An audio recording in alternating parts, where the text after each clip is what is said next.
Yay.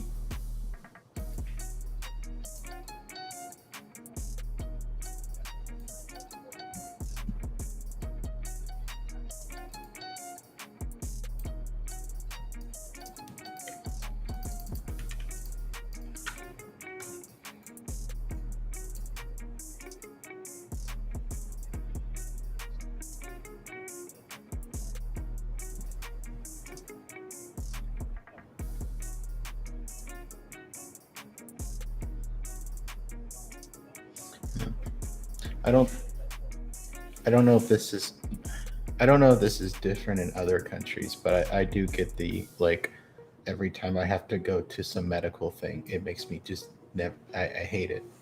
It's never it's never I'm still getting bills from when I tried to get my ear infection fixed last year, and because I think how it works is that they try to get my insurance to pay for it, and my insurance was terrible.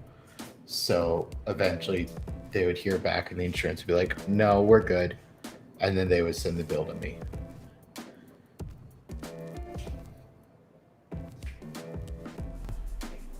Okay. Sorry, apparently my mic was dead for the for the opening of that. I just fixed it. I don't know why, but for some reason it picked up the wrong, or, well, I know this is an OBS bug. It didn't pick up my mic. For whatever reason, my mic was connected, but it didn't connect to it, so I had to switch inputs, and then it found it, and all is well. So, the quick repeat, since of course anyone coming along later is going to be really confused by this. I was in the hospital last night, kidney stone. I don't recommend. It's bad times. And as Austin can attest, and pretty much anybody else, holy crap, our healthcare system sucks. I would just like to remember, or like to remind people, there was a time when there was talk about fixing the U.S. healthcare system, and a whole bunch of people said, what, do you want it to be like Canada, where people have to sit in waiting rooms, waiting in line? And my answer to that is, I don't know. I'd kind of like it, because at least their wait times are like, under 4 hours. How about that? Let's. Can we fix people faster? It seems like a good plan. Could have had Bernie. So we could have had Bernie. We could have had Ron Paul. Could have had anyone better. We could have had.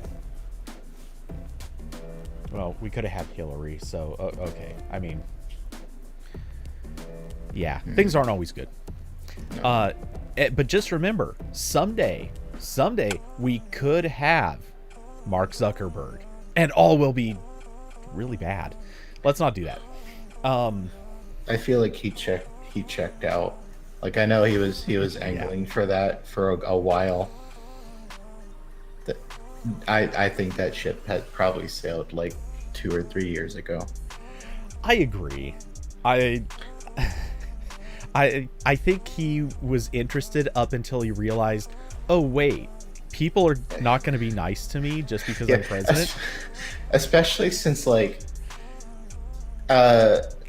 cracking down on or trying to rein in social media is like one of 3 things that both sides of the political spectrum can agree on right now. Yeah. So yeah, he's definitely protecting his investment more than he is running for office. That being said, let's just keep in mind that this is a guy whose business idea was based around running a hot or not copy. And ultimately, yeah, that was,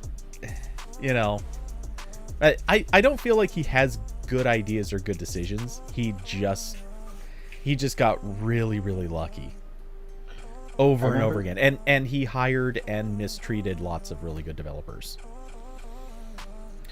I thought I brought my water in here, but I have no idea where it is. And also, what I did earlier today is I bought some candles because I like them, and I realized I don't have a lighter. So I have to get one of those. Awesome. I'll try to light it with sticks and rocks like our ancestors. Nice. Well, if you'd like water, I could give you one of mine. Okay. Where is it? It's gonna bug me. See, now the way that we're set up on screen, it'd be great if we could just organize a thing where I lift the water and then you pull water up out of the bottom of the screen. Yeah, that'd be funny. But Austin just said, imagine having to be the person to tell him you're widely hated. And I'm curious who that person was who was supposed to tell Trump this and never did. Yeah. Also, could I be that person? I want to be that person. I'd love to inform him, dude, you suck. Anyway, so do we want to head straight into some topical topicness? I think there was one thing I was looking at. Uh, oh yeah, did you see the Pixel Buds shenanigans? Yes. Yeah, Series A. yeah. So I'll put my article in the Discord. But yeah, so this was fun. So my perspective on this was, I was trying to do some other work, and someone noticed that the Android Twitter account posted about the unreleased Pixel Buds A, and like, and we didn't think like it was a mistake. It was just like, this is a really weird way to announce this. Yeah. Like the idea of it being a mistake, like I wasn't thinking it was. I was just kind of like, oh, that's really weird. But like, I don't know, Google does weird things a lot. Well, it wouldn't be the first time that they've announced something with just like, hey, here's a blog post, we're done, bye. Yeah, and like I was trying to look around for, like, I went to the Google store to see if it was live there, and it wasn't. Like tried to look at the Google blog, there was nothing. So it's kind of like, well, I don't like, this is weird, but also like companies absolutely do this sometimes, where they just quietly release something, and maybe something they don't feel great about. But like 10 minutes later, the tweet was deleted, so it did appear to be a mistake. But nothing on the internet ever goes away, and I did archive the tweet, so that's there in permanent record now. And it showed the earbuds. Oh, friend's calling me. You gotta take it. No, we just call each other when we're bored. Ah. I can call in a bit. Okay. Yeah. So the tweet was, it didn't really tell anything about it except confirm the name, which is Pixel Buds A series. A little bit weird. Maybe there'll be multiples at the start. I don't know. I hope Microsoft isn't starting another marketing trend where things have to have series in the name if we're planning more than, or not even planning more than one. Microsoft handled it very poorly. Because there's the differentiator in generations is series, right? Like, we had Xbox One X and Xbox One S, and now we're putting the series in front to denominate that this is the new one. Okay, so strictly speaking, and I know this isn't really your point, but I just feel compelled to throw it in. I believe the company that, if we're going to attribute series to any company, I think it's got to be BMW. Mm-hmm. I think they're the first to have, the first major company to have thrown series into any of their model names. And then Apple has also done series in something. What was it? Oh, the watches, right? Yeah. So, yeah, a few companies have done this, and they beat Microsoft to the punch. That being said, you know, I don't know. I'm not sure that series necessarily denotes, in this instance, I'm not sure it necessarily denotes that they're going to have, like, A series and maybe a, I don't know, B or Pro or X or because whatever. there's a dash between A and series, so I don't, maybe the marketing name will just be Pixel Buds A or something. Yeah. Well, and that's the thing. Obviously, every single group of people everywhere on the internet where this was talked about, the first thing every single one of them said is, that name sucks. I'm sorry, but and like, we can only make guesses that this is the cheaper Pixel Buds because Google already uses the A name on the Pixels, which already is bad, is terrible name. It doesn't tell me anything. Like, what's the diff? Like, you ask someone just random on the street, what do you think the difference is between the Pixel 3 and the Pixel 3a. I don't know. Yeah. That doesn't tell me anything. Yeah, I really do wish. I mean, I'm okay. Not that smartphone names usually have helpful numbers. like how many years did we, like, all the major Android phones were just like whatever coolest word HTC could come up with. I was just gonna say HTC's various selection of oh damn it, what are those types of words? Oh crap. I have totally lost my ability to recall the term from English class, but basically positive words to describe a thing. Mm-hmm. Anyway, yeah, that's the thing. But compare it to now, where we could look at Samsung. I feel really confident in saying, if you walk up to somebody and say, okay, which phone do you want? Like, if I was giving you a free phone, which of these three do you want? The S20, the S20 Plus, or the S20 Ultra? Which one for free do you want? I mean, every single person's like, okay, well, obviously the Ultra is going to be the best.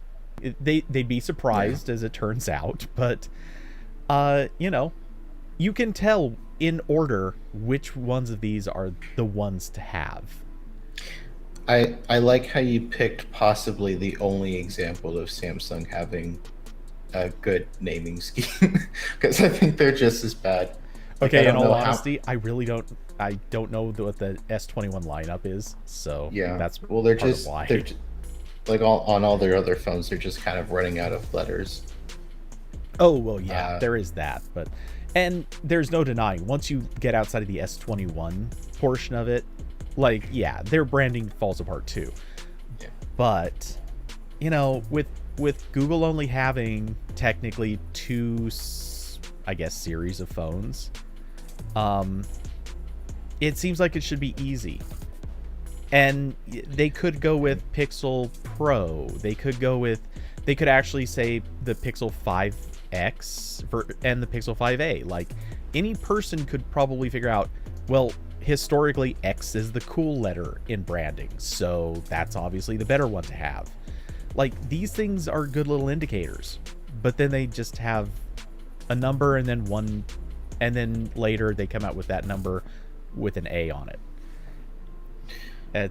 I don't know. Maybe this stuff doesn't really matter all that much, because Samsung's best-selling phone last year was like the A70 or A50, and that's not really helpful naming if you don't know what anything is either. Yeah. So who knows? No, and 9 times out of 10 people buy based on price, which is also funny, because if you're not really clued in on the phone scene, you walk into, I guess this probably wouldn't be as common in the US, but I know it's common outside of the US. You walk into a cell phone store, because they do actually have them. You walk into a store and you might find, like, I'll use an S20 just because. You might find an S20 there, and because it's now at this point a year or so old, the price is going to have dropped. And then you stand there and you're comparing against, maybe they have the latest A phone, or I don't know, whichever phone would be comparable in price at this stage that is new, but same price. If you're not clued in on the phones, you don't know that you're picking between a phone that was released this year as a mid-range-ish phone, or a phone that was released last year as the flagship. Now, whether you want one or the other is a separate question, but there might be reasons to pick one versus the other. And yeah, if you don't know the difference, you're just, again, looking at two phones that are probably about the same price. Branding should be better than this. Though I do want to give Samsung, again, man, giving Samsung the credit on this. I do love that the S series now has the year attached. I like that. That's great. It's helpful, because then also, like, when I'm writing about one of these phones, at some point I won't have to do the mental math of like, okay, how many years ago was the S80 going 1, 2, 3? So that's nice. Yeah.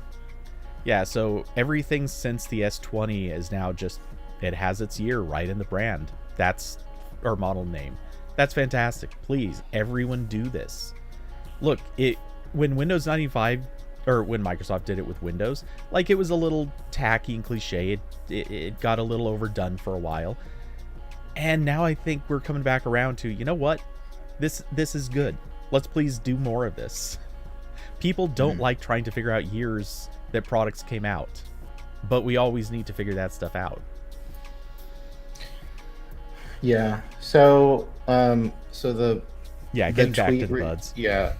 So the tweet basically just said the name, and there's a picture of the buds, but Google already leaked the design in an email that was sent out to Nest buyers.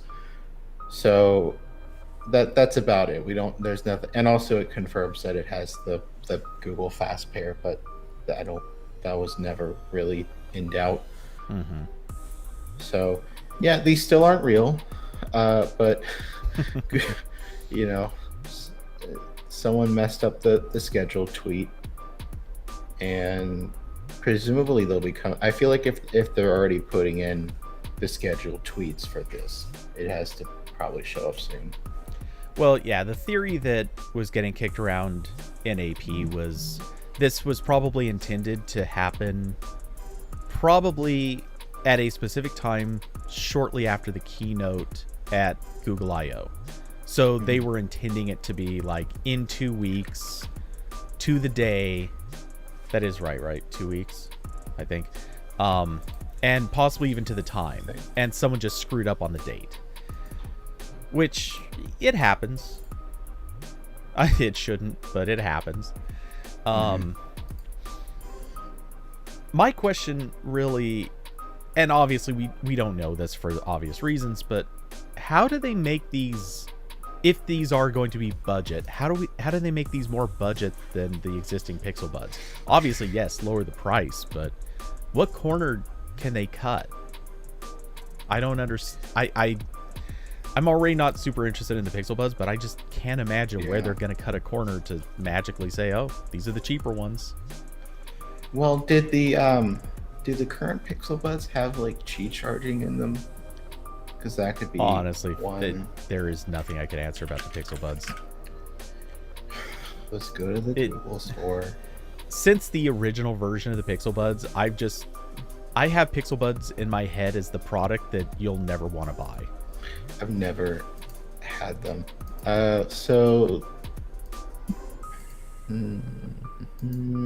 See, passive noise reduction. So the current ones don't even have active noise cancellation. So can't chop that off.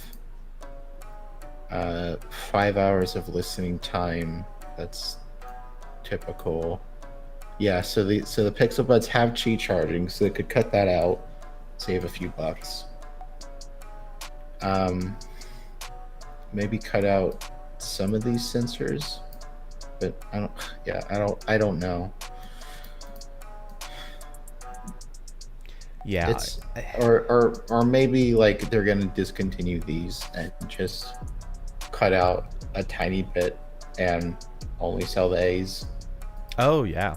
I don't know. I mean, the thing I look at when I see this is I think maybe what they're going to do is they're going to release the Series A now and kind of just do it's basically like the ones that we already had, but they're a little different, and the price is going to be about the same-ish or a bit less. Like, we're going to cut a tiny corner here and there, but not much. And then the old ones are going to get discontinued, and a new version is going to come out that's like, okay, no, for real, these are like the really good ones.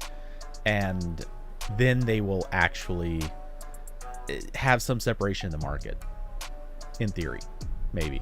Kind of. Maybe. But yeah, so anyway, that was a fun kerfuffle. Those are maybe coming at some point. I can't think of anything else besides the Epic stuff that is fun to talk about. Okay, so the two topics I figured would be kind of the good to roll through are You keep talking, I'm gonna get water. okay. I figured since we're already talking Google, we may as well go into Google I/O, which C. Saldana provided a link. I was going to go to the same thing. Yeah, the Google I/O schedule seems like an easy choice. The full schedule is up if you go to I'll dump the link into chat, and that's the full link that same thing C. Saldana posted into RambleCast. Yeah, that's the full schedule.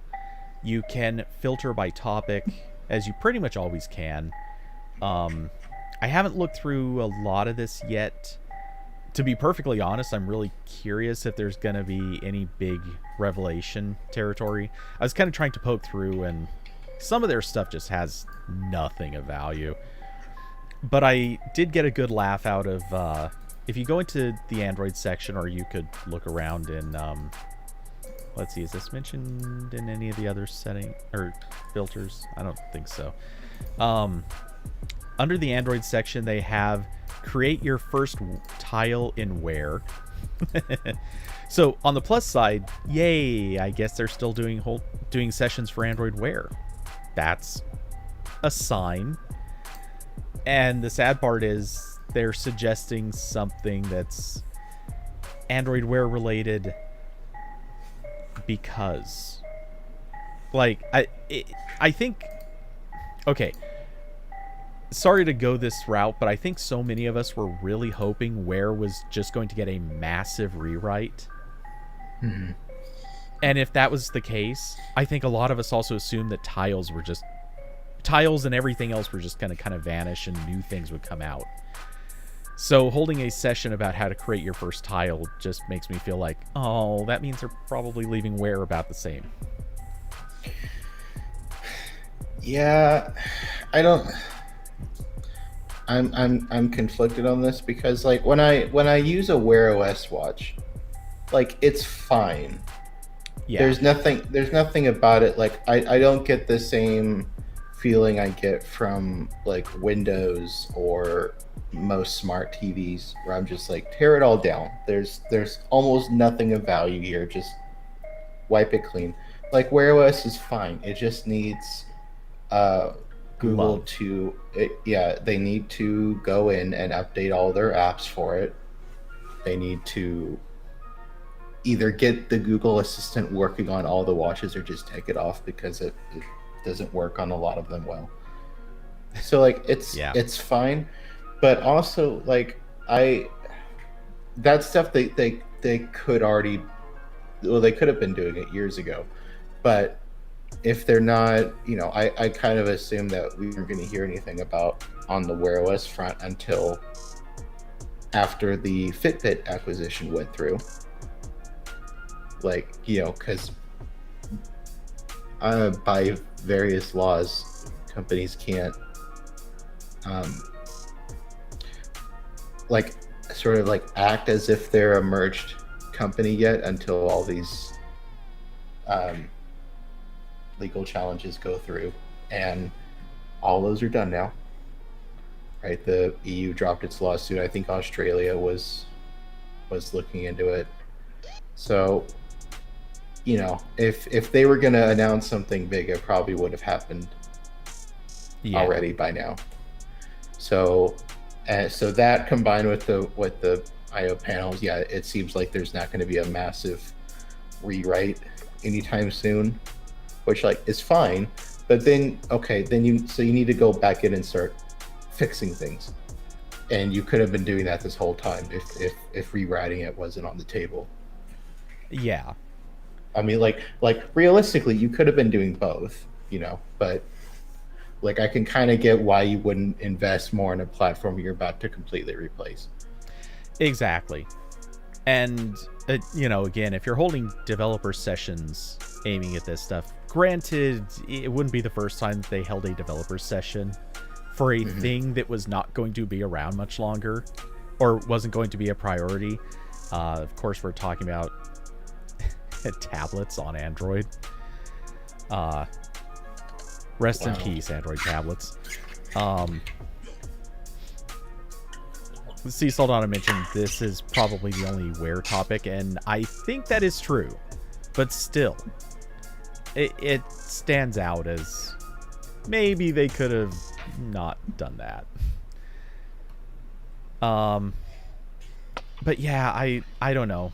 I was holding out some hope that we would get some sort of a real Android Wear announcement at I/O. And we still could. I mean, there's nothing saying that there won't be a real announcement happening. Maybe there will be some big product. Maybe they'll talk about Samsung being involved with Wear again. There's a lot of possibility. I'm looking at this and I just wish that there was more promise of something. This just feels like a real half step in so much as there can be. Austin also mentioned that there's no update to the I/O app, which is usually the basis for how Google wants developers to build apps. I mean, it is, but I feel like there's not much of a change between the I/O app not the I/O app, but okay. So not a lot has changed in the sense of Android development, except for the topic I'm going to just hit next. And this will be a quick flyover when I hit it, but we'll come back to that. In terms of Android development, though, not a lot has changed in terms of like recommended design and style. How you build apps is a topic. And outside of that, like, there's not a lot to say about the I/O app. And plus, I know that this is kind of a moot point, but the I/O app was always originally intended and for many years was exclusively intended to be for I/O attendees. Now, obviously, that's not true anymore. The I/O app is very much for everybody, like for remote viewing and being part of the fun, so to speak.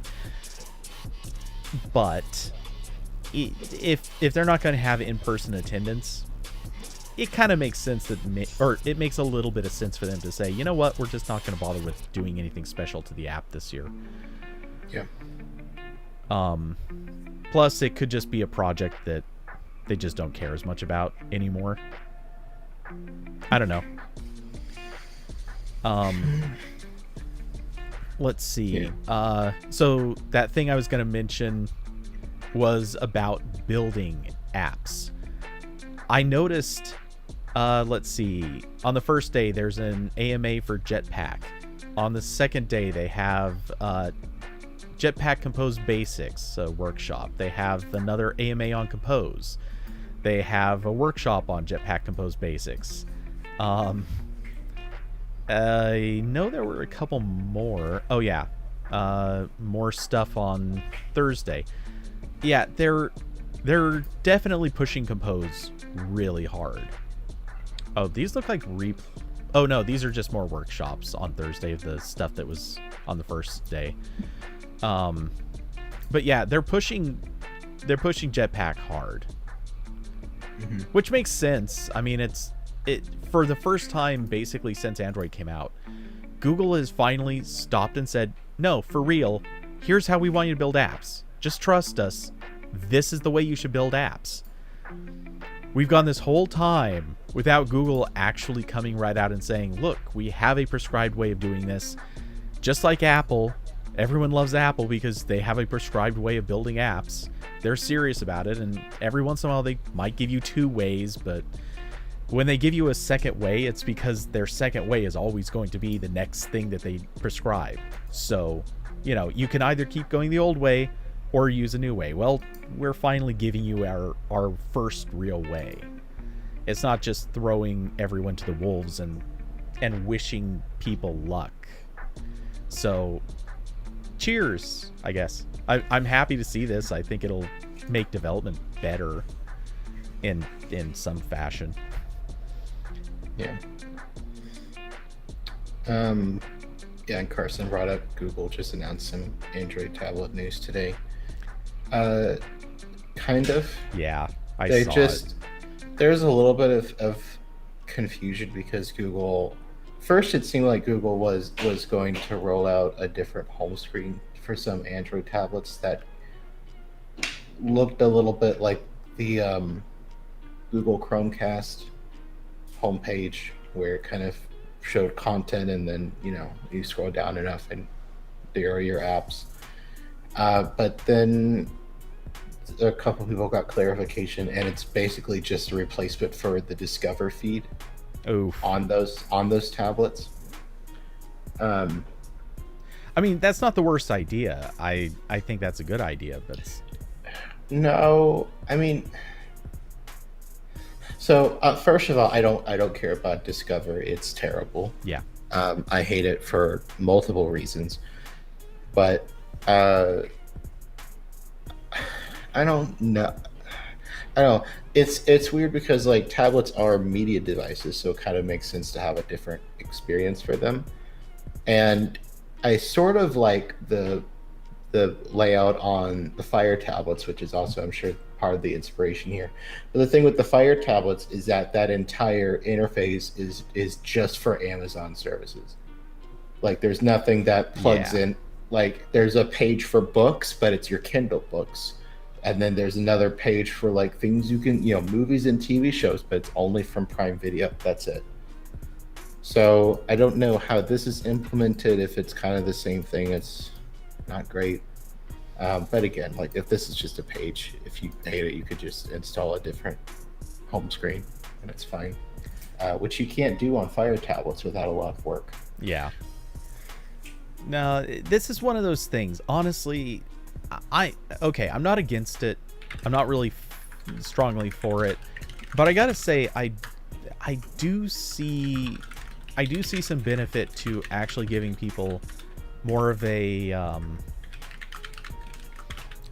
less full-featured interface, because so many people do use tablets kind of the way you use a TV. You sit down and your TV really is just, most people, honestly, they open like 3 apps on their TV. It's probably going to be YouTube. For some people, well, it's going to be YouTube and probably 2 streaming services. One of which is very likely Amazon Prime or Prime Video, because everyone has Amazon Prime.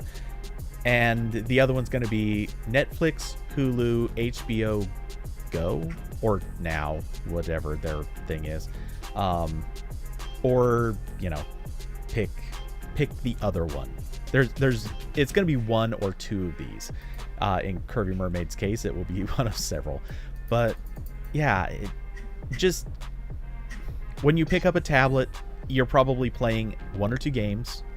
You probably have a couple of streaming apps, and 90% of the time, I don't think anyone uses them differently than that. Yeah. Yeah. So again, like if it plugs into other, like the apps you have installed, like Google's, I think is supposed to, then I guess it's neat. Really anything's an improvement over Google Discover. So there's that. Yeah. So, Android tablets. I will say it'd be funny if out of nowhere Android tablets started coming back, though. Well, Cody, I have a couple behind me. That doesn't mean they're coming back. In fact, I would argue that might mean they're not faring so well if they're behind you instead of in use. Like half of those are the Fire tablets I was using for all those fun guides. Yeah. So. Let's see. So, I'm quickly skimming over the rest of the Android-related I/O sessions. Let's see. They're talking about building an AR application using WebXR API, which, okay. Like every year, there's a what's new in Android accessibility. They're pushing app actions, which actually I feel like I don't know that much about. I kind of want to look more into app actions one of these days. And yeah, that's about it. They actually don't, now that I'm really looking at this schedule, they really don't have that much stuff related to Android. Oh, hold on. I have to wait for Google's homepage to... There. Why does the I/O homepage have a very long animation? Oh, it's awful. It's truly terrible. You really should just go to the schedule link that was in chat. Okay. It saves you from having to deal with their terrible page. So, okay. I'm trying to find... Okay, where's that link? Is it in... Okay, I found it. Yeah, Austin. Liam is doing a session. Which one was it? I know it was one of the material design sessions. I don't remember. Yeah. I think it was like making your... or porting your app's design to material. Yeah, that could have been it. No, I don't see... Okay. Oh. What do they got that's not for even web? clickable. Ooh, a lot of web stuff. So, Okay, the meetups aren't even clickable.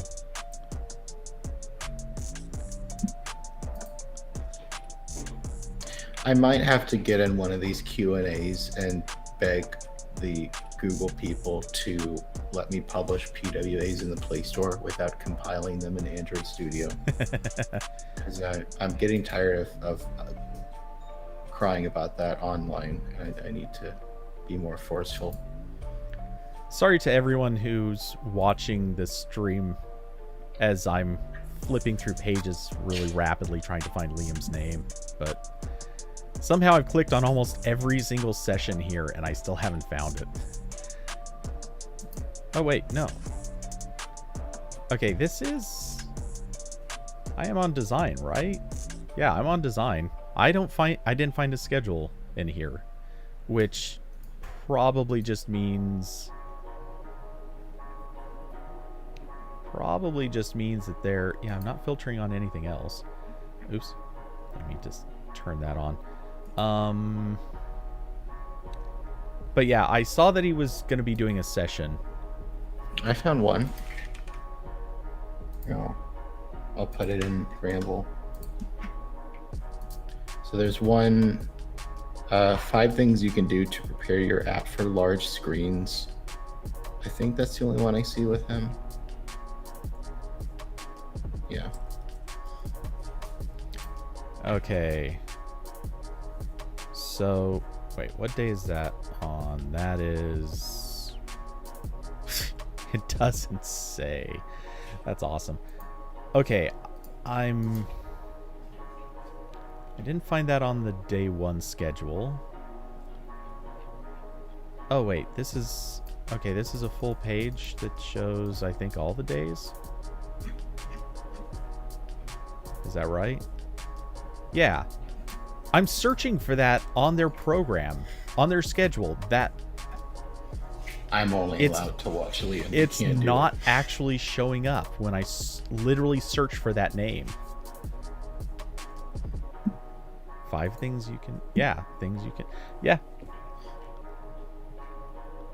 Okay, so it's not a live session, therefore it's not showing up in their schedule. Mm-hmm. Okay.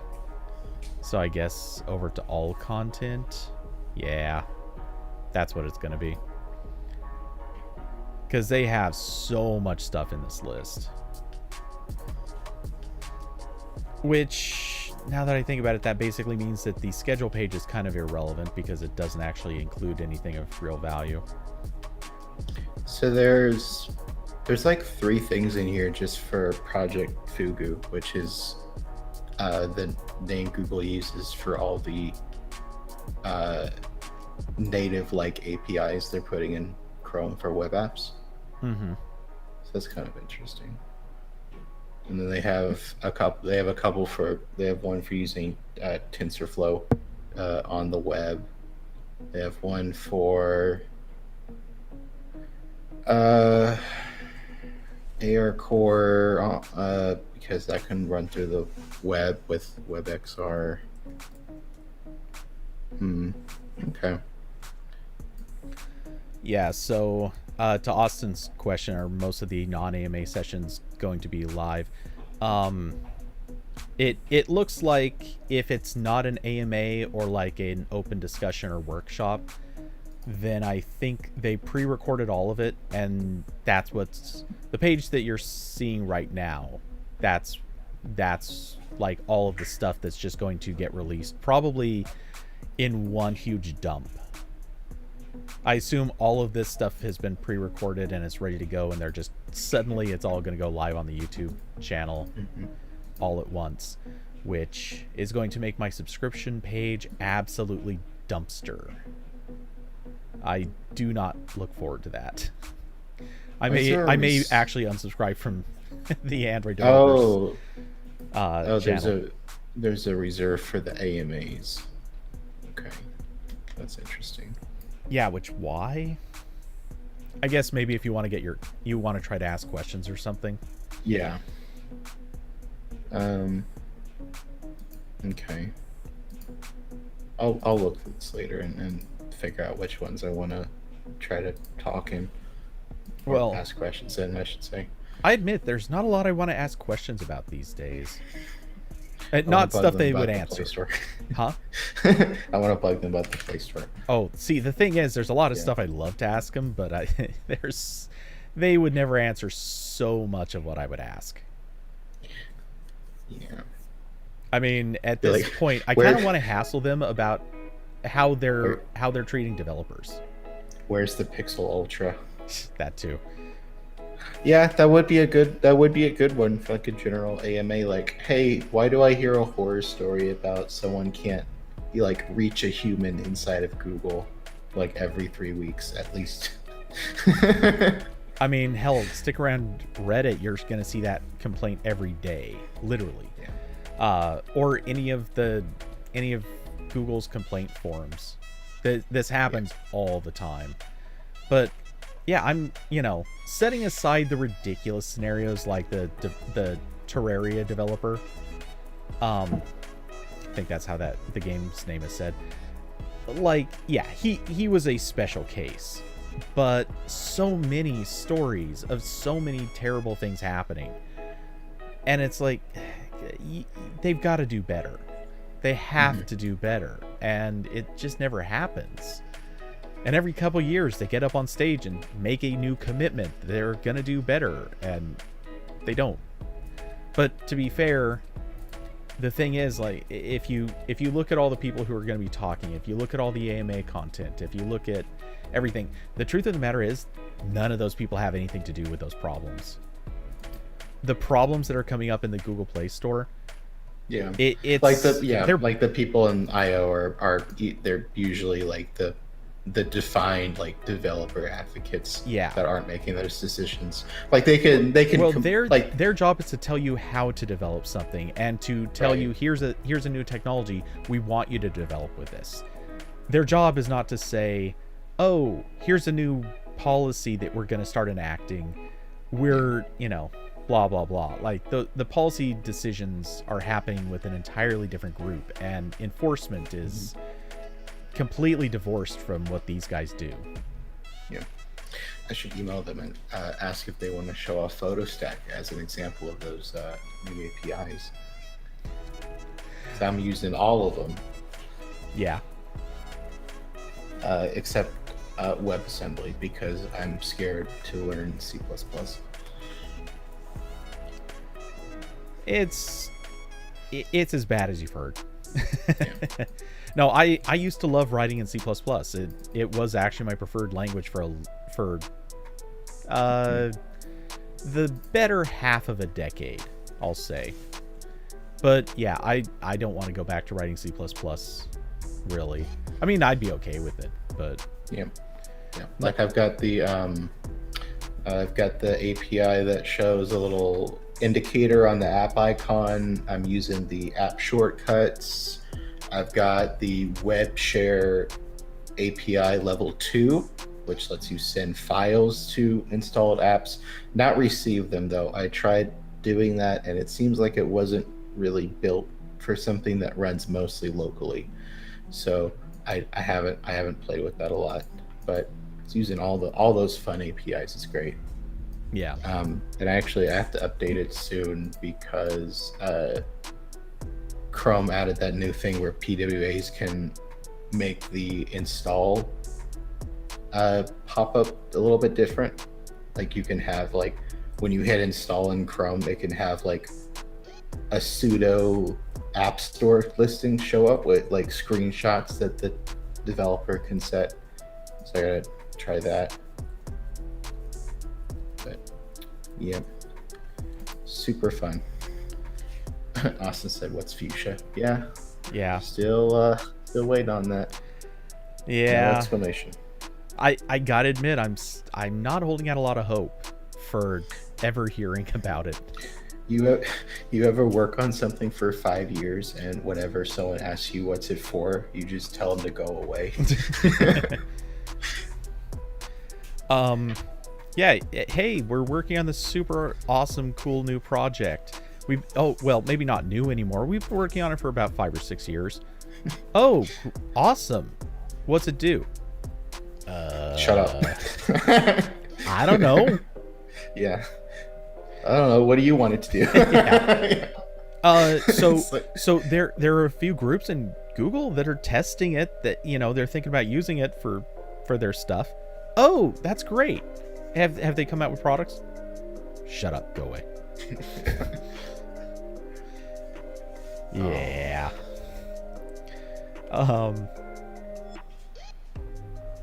Austin said, "I wonder what's going to be new in Photos, especially because the end of free storage is near." Was that one of the panels, or is there just talking about whatever they might announce? I was looking at two things at once.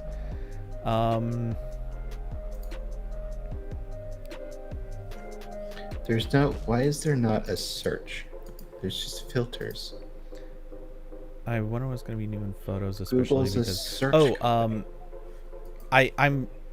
I don't think there was anything specifically said about Photos, though I'm not following everything. I have a feeling it's more just because every year they usually announce something about Photos. Yeah. So that would be fair. Okay, so 9 to 5 posted that evidently the new Google Nest Hub shows up at Bluetooth SIG running Fuchsia 1.0. Which so the Nest Hub that just came out is supposedly running it? I guess. Okay. Well, I'm going to sound like I say a lot of I don't know much about this, but in this instance, again, I don't follow the Nest products for anything. Well, this is what like everyone assumed Fuchsia would be used for. Yeah, exactly. It's like Internet of Things crap. Yeah. Yeah, this strikes me as one of those things where it's gonna be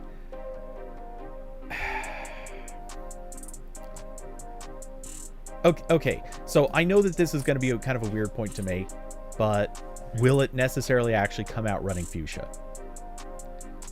I know that the assumption here is, and it's very likely it will be, but I'm just going to throw out this argument.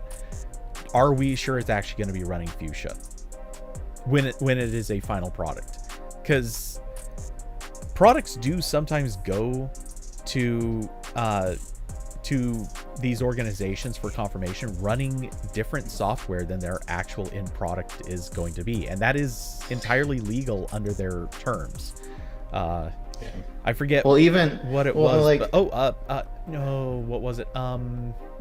This happened to Google before. Yeah, I think it was their original. Oh yeah, the Pixel Slate. Yeah, there was that. That was supposed to be a Chromebook, and then it ran Android. Well, when they submitted, I think it was the original.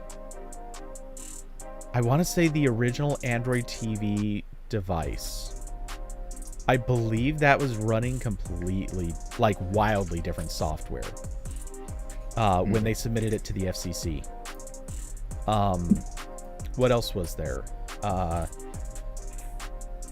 Damn it. I don't remember what else. I know Google has done this a couple of times. They've submitted software that's just completely different than what it would be when they actually release the product. I think that happened with Google Glass too. Anyway, which, that's not surprising. Anyway, I'm not suggesting that that's going to happen here. I'm just noting it as a technical possibility. But yeah, I don't know that we can necessarily say with total 1000% confidence it's going to be Fuchsia when it comes out as a product. Either way, who cares? Yeah, either way, it matters if you're like the product engineer for this and you're like really excited that something's shipping with your thing. Yeah. But this is just going to be the backend software and the UI. You can't install apps on Home Hub. Exactly. Nest Hub. I'm sorry, that's what they're called now. But yeah, the thing is, this is no different than, let's say you walk up to a kiosk somewhere, start tapping buttons on a screen, and then the app crashes and, oh my god, you're in Windows. Like, okay, yeah, Windows was the backend. Who cares? Okay, I mean, that's what everyone keeps asking is how's Fuchsia going to be used. So yes, technically we care in the sense of, here's the answer. We care in the sense that we've been wondering if Google is just going to quietly get rid of this at some point, or if they're actually going to release a product with it. And it seems like it's going to be the latter. So. Oh, wait. Okay, so sorry. In chat, they're clarifying that this is the old Home Hub and that they're just doing something with Fuchsia but not on an official product. Okay. So 9 to 5 said, I'm just gonna read their article. Yeah. It says Fuchsia has taken another step closer to being in the limelight as a new Google device has been listed with the Bluetooth Special Interest Group, or more accurately, an old device has been relisted. The new listing is for the Google Home Hub, the 2018 device, which was later rebranded as the Google Nest Hub, and it's not the second gen one. Okay, so it's a relisting of the old one. So, but I don't. That's okay. That's weird. So there may actually be a good explanation for that. Just maybe they want to migrate all these to exactly Fuchsia at some point, and yeah, the first one up is the old one. Well, yeah, and very possibly what they might be doing is developing new features on Fuchsia for upcoming products, and rather than port those features or re-implement them elsewhere, they might have just decided it's easier if we push out a software update to everything that's going to just bump it from Android to Fuchsia. And so that's the step that they're taking here. Which, hey, that'd be great. I mean, again, it would be nice to see something running Fuchsia just because, to kind of sate the curiosity. But at the same time, again, this still isn't really like there's no reason to care that it's Fuchsia. There's no reason to care about anything. You're still just using a top level interface running on top of that OS. Carson, what does the Bluetooth SIG even do? It is the short version is it is their job to verify that something is using the Bluetooth spec to a suitable level to technically qualify for it, and that way you can put the Bluetooth logos on. You can technically use Bluetooth. Like every Bluetooth device that goes out, it actually has to pass through the SIG so that it can get basically a license and authorization to do this. That's pretty much their job. Yeah. So in essence, it's kind of like the FCC for Bluetooth devices, but the FCC's job is to say yes or no to doing anything with radio signals. The Bluetooth SIG's job is to say that you're compliant with the Bluetooth spec, at least compliant enough for government work. So it serves a purpose. It's just a mediocre purpose. Yeah.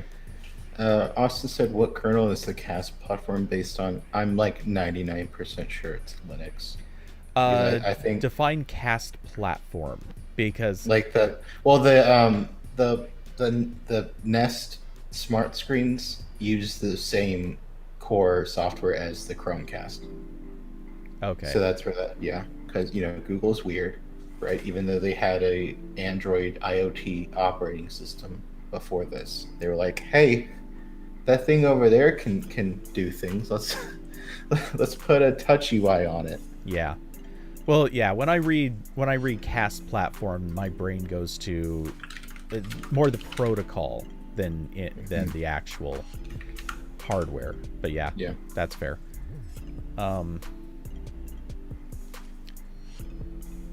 But yeah, I believe it's Linux, which also raises the.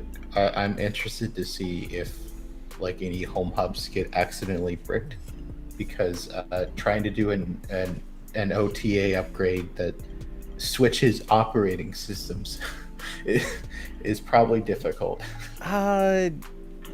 Especially if you can't hook it up to a computer or have some kind of external helper. I don't fully agree on that. Mostly because in this instance, they control the software top to bottom. It's not like you have to keep a respectful support of like a user's home directory. You don't have to. Yeah. It's probably easier here because you're not storing anything on these, so you just have to squeeze enough room somewhere in the storage for that update. Yeah, really, as long as they're not wiping out your the tokens that were created for setup and maybe a few of the cache directories, or I guess not caching, but as long as they're not wiping out the few bits of configuration that were stored, which, I mean, why would they? That's pretty easy to handle. Outside of that, I don't think they have much of a challenge here. It's pretty much just make sure that your images are correctly signed, which, okay, this is a thing Google has not always done very well. Actually, catastrophically poorly in a few instances. But yeah, I think the biggest challenge that might exist is if they have to do any repartitioning. Yeah, which yeah, I don't know, because again, like the software platform these run on it's not something Google lets other people use.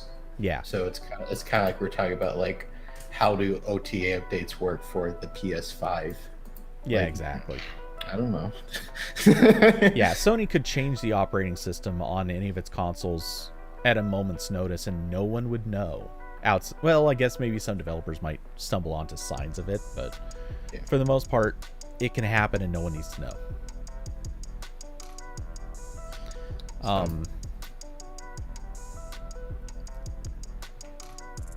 It would be cool if Google uses GKI to change the kernel to Zircon, but I wouldn't do it on a device I rely on.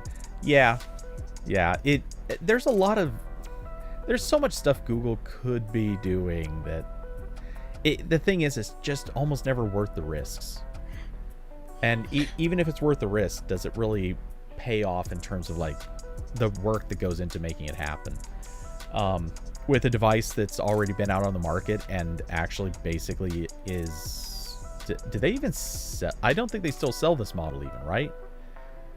No. So at this point, there's just no... honestly, I'm a little surprised that they're even... Assuming that they do push Fuchsia to it, I'd be a little surprised that this was worth their time. Well, there's there's the millions of ones they sold that are still in use. Right, but how much trouble is it? I guess it all depends on how long they're going to keep supporting these, and adding new features. Not just supporting, but actually adding new features. Yeah. Because if at a certain point they say, well, they're going to keep working, we have no problem with that. Like, we'll just keep the web services going and we'll just never add any new features to them. Yeah, that's an easy thing to do. They can do that for years. But if they are going to switch these over to Fuchsia, it would imply that they're probably going to keep adding new features for quite a while. Yeah, I mean, like, I would hope so, because the entire point of a thin client is that it can just be supported as long as you keep the servers up. Yeah. And also like the original Chromecast even still works. It just like it's missing out on like the ambient mode stuff they've been doing. Yeah. And which also, yeah, but like that's still functional, and that's got to be like a decade old at this point. Jeez, it is. I think that was it actually is about that old. 2010 or 2011. I think it was more like 13ish, but still. Yeah, 2013. Oh wow. Okay, I was guessing more than anything, but dart in the bullseye. But man, that's yeah, that is a pretty old product at this point. Yeah. So like I would yeah, I guess just the issue at some point would be like whatever, if video and audio codecs evolve to the point where they can't really be done in hardware and software on these things. But I think that's a long way away. Like it's well, not gonna kill. You say that, but here we are as Google is trying to muscle people into supporting AV1, and they don't have any devices that support AV1. Yeah. So, I mean, we're not that far from that actually being one of the problems. Well, like, okay, like on a technical level, not like, company politics or power grabbing or some other weird reason. Yeah. Like Google, again, like Google still has to encode everything in H.264 because Apple won't support anything. So, yeah, I would hope that those Nest Hubs keep working for a while. Oh yeah, so do I. I don't really want to replace the one that I have anytime soon. I'm more than happy to keep them going pretty much as long as possible. Yeah. Let's see. Geez. Okay, I'm skimming over more of the Android sessions from their pre-recorded stuff, and it's just like there's too much here. We could do a whole show just looking through this stuff, and honestly, it would get really boring really quick. But I guess the only real standouts in this list are the entirely predictable ones, like what's new in foldables, tablets, and large screens. We know that they're gonna start talking about foldables. It was a given. Yeah, I it's difficult for me to get excited about a lot of these because so much of the I/O content is just restating what Google's done recently, which like is fine, like that, right? Like the people going there are not like the people who read every single Google blog post. Probably it's the developers who might need a refresher on a lot of this stuff. Like I'm sure Google's not going to announce like any crazy new web APIs here.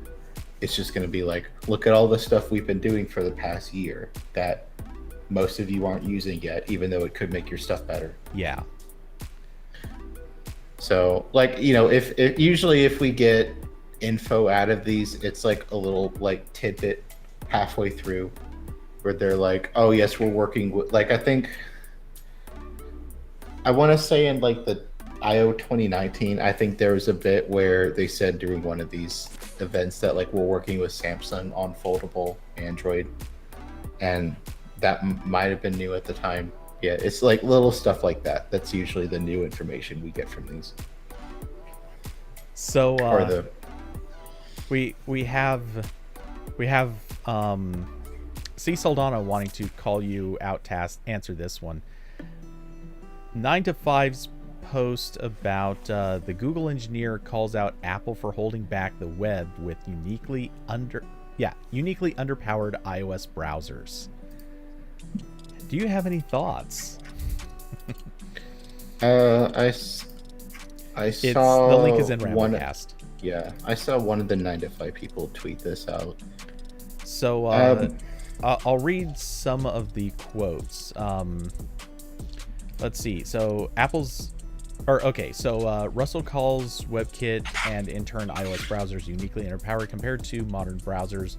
Why, in his words, Apple consistently delays new features for its browser that hold the key to unlocking whole categories of experiences on the web. So, quote, the actual quote from this guy says, Apple's iOS browser, Safari, and engine WebKit are uniquely underpowered.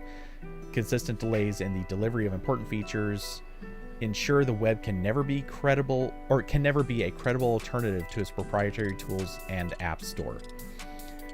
Later, he says, suppose Apple had implemented WebRTC and the Gamepad API in a timely way. Who can say if the game streaming revolution now taking place might have happened sooner? It's possible that Amazon Luna, NVIDIA GeForce Now, Google Stadia, and Microsoft xCloud could have been built years earlier. It's also possible that APIs delivered on every other platform, but not yet available on any iOS browser because Apple, may hold the key to unlocking whole categories of experiences on the web. So, yeah. Yeah. See, I don't. Safari's weird because they were the I don't know. This is weird because like a decade ago, Apple was the one really pushing new web technology in that very short slimmer of time where there was no app store for the iPhone, and they were like, okay, everyone has to build web apps. Like they were the first ones to do like, oh, you could put a website like on the same page as your apps, and you know, we'll let you hide the Safari UI so it looks like our apps too. We'll give you like, I don't know if there was really any offline support at that time, but it was definitely Apple pushing for this stuff, and then the App Store happened, and then they realized they can make money through it, and Safari development slowed down a little bit, especially after Google finally forked WebKit and used that to make Blink. So all this work Google was doing wasn't really going back into Safari anymore. You know what I want to compare this to?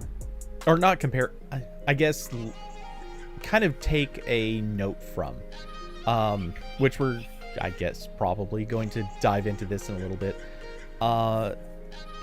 The thing about iMessage on Android, that whole bit where Eddie Q was basically saying, hey, we can and probably should do this.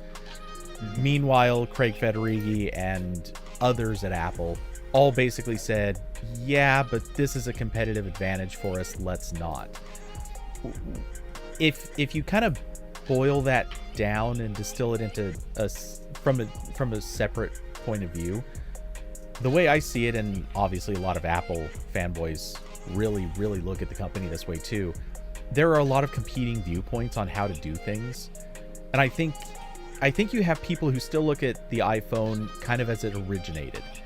When the iPhone first came out, everyone pointed to it and said, oh my God, it's a phone with a good web browser. And at that time, like, the notion was, it was less about apps, and it was always just this whole idea that, hey, we now can finally do web browsing on a phone in a really great way. And Apple pushed the idea that you should be using their way of building websites for the phone. And that was a big part of that whole success story. And then, of course, like you said, the App Store hit. And I think a lot of people saw it as, okay, we don't, like, some of the people still wanted to see it as a phone with a really great browser. And another group of people said, okay, the browser happened, that's cool. We're all about the apps now. And I think I think those competing viewpoints and messages have existed for a while, but fundamentally, as always happens with Apple, one group always wins. There can be two opposing opinions, but one of those opinions will lose. more than any company out there, Apple has like that hard opinionated stance where you can say what you want, you can think what you want, but at the end of the day, somebody's opposing opinion will win. Yeah, I think Apple is a little bit conflicted on this now, because I think some of these features they're not implementing just because of their existing partnerships and their I don't think there's like a hostility towards Google necessarily, especially with like the Safari team, because like they all do like talk to each other when they're working out a lot of these web standards. But like Apple still has what? Refresh. Mike apparently is going staticky. Sorry to cut you off. Yeah. Go ahead. Like, you know, like I don't think there's like a hostility because all these web browser vendors talk to each other to some extent when they're agreeing on how web standards need to go down. But Google still, I mean, Apple, like, I think Safari just got AV1 support recently, and I don't think they ever supported VP9.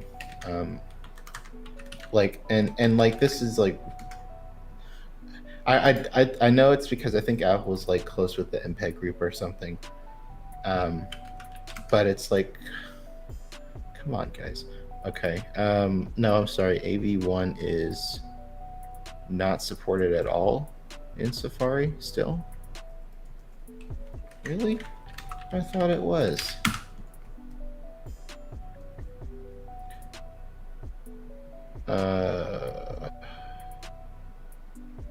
So, okay.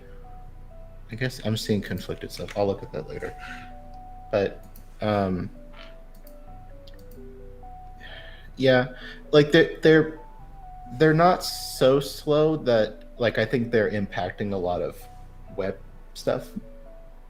Like, they'll implement new APIs slower than Chrome, but still within like a reasonable amount of time. Like I think Google added that contact picker API in Chrome last year, and Safari's starting to add experimental support for that now. Mm-hmm. But like, you know, that's something like probably at less than 1% of websites are using at this point. So it was not a big deal that Safari was missing this. Yeah. But there are definitely a few smaller things, or not smaller things, but like other features that should have been in Safari a long time ago and aren't. Like I believe Safari still doesn't have full support for or they have iffy support for service workers, which is how websites do offline stuff and push notifications. I don't think there's any like web push support in Safari besides the proprietary thing that Apple made before there was a standard. Yeah. Or that might be dead now. I'm not sure, but like there is a couple of things that they're definitely like holding back on. And also there's a couple changes they've made to Safari for privacy reasons that break other things. Like I had to add a pop-up to my app PhotoStack when you run it in Safari that says, hey, just so you know, Safari deletes all local data for a website if you don't visit it for more than a week. Yeah, which like I kind of get that if we're talking about like in the context of websites, right? Like if I'm, you know, something probably doesn't need to keep cookies on my computer if it's a website I visited 6 months ago. But there's no like there's not a clear divide between like what a website should be able to do and what a web app should be able to do for Apple. Yeah. I know there's different rules that apply once you put the app on your home screen, in the same way that once you install a PWA with Chrome on Android or another platform, there's some inherent permissions that get granted with that. Safari has a little bit of that, but they're definitely slower in to implement some stuff. I don't know if I buy this argument that like game streaming would have happened sooner. Yeah, I think that one's bullshit. Yeah, that's like the issue was never we're missing low latency video support in Safari. It was always like we got to wait for the average internet connection to become good enough for this to be profitable. Yeah. And also for like the back-end stuff to work. Yeah, which, you know, to be sort of fair, I know he uses that as an example. I would say possibly that may have just been a poor choice of example, because it's one of those things where you can come up with a dozen other reasons why very obviously it wasn't, like Stadia and GeForce Now really weren't going to work before this. And it has to do with connection speeds. It has to do, honestly, with changes in the gaming industry as a whole. Like, if you had introduced these possibilities 5 years ago, realistically, it just wasn't going to work out due to licensing terms. And but so now that Microsoft has bought 70 million game studios, this can happen. So, and you know, other companies tried to do game streaming. I forget what that one, but HTC was involved with him for a while. Whoever it was, they failed miserably. But yeah, you know, it was tried and it failed due to performance reasons, lag, actually implementing a lot of this stuff, running games inside of emulators and everything else. Like they had plenty of reasons why it was failing before this. I think it wasn't about browser support that this previously failed. But it is fair to say today, yeah, iOS is holding back these things that could be reasonably successful. I can't speak.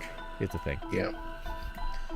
So, that being said, I'll happily agree time and time again. Apple does like holding back the web now. Maybe not in a like totalitarian way, but a little bit. I don't know. Even though like the compatibility and consistencies with Safari annoy me when I'm trying to develop software. Like I get where they're coming from on a lot of this stuff. Like they're trying different approaches to privacy and those sorts of features. And like I want Apple to continue developing Safari, because at this point they're the only check on Google. Yeah. Like Firefox market share has dropped significantly. Microsoft is now all in on Chromium. So I'd like Safari to continue to exist and continue to be good. So yeah, I don't know. Like I know the other part of this argument is that Google is only like the reason Chrome exists is because Google's business was the web, like it always has been. So if you want to make your web products better, at some point Google made the decision like we need to make a browser where we can implement the APIs we want and really make Gmail and YouTube and all these other services better. And that's not Apple's business. Apple's business is like, we just need a web browser that works with web apps and websites and has the level of privacy that our customers expect from an Apple product. Yeah. So there's different angles here, and like that's becoming more obvious the more client side features that Google puts into Chromium to make it better for their business, like Flock and like the I forget what it's called, but the thing they implemented where they can change the URL for AMP pages to be whatever it's. I forget the technical name for that, but no other browser implement that because like the only use for it was AMP. There wasn't really another valid use for that technology. It's like signed exchanges or something. Um, so, like I get where they're coming from a little bit here. I don't think Safari is so different from all the from Chromium that it's like significantly holding back the web. Like they support most of the modern web stuff that Chrome has implemented lately. The only stuff they're really missing are uh, like video and audio codecs that I really wish they would add. That does annoy me. Um, because if they would have not been doing that this whole time, then we could basically just have one royalty free video and audio standard for everything. Yeah. And we wouldn't have to encode video and audio in like 5 different formats anymore, except for legacy.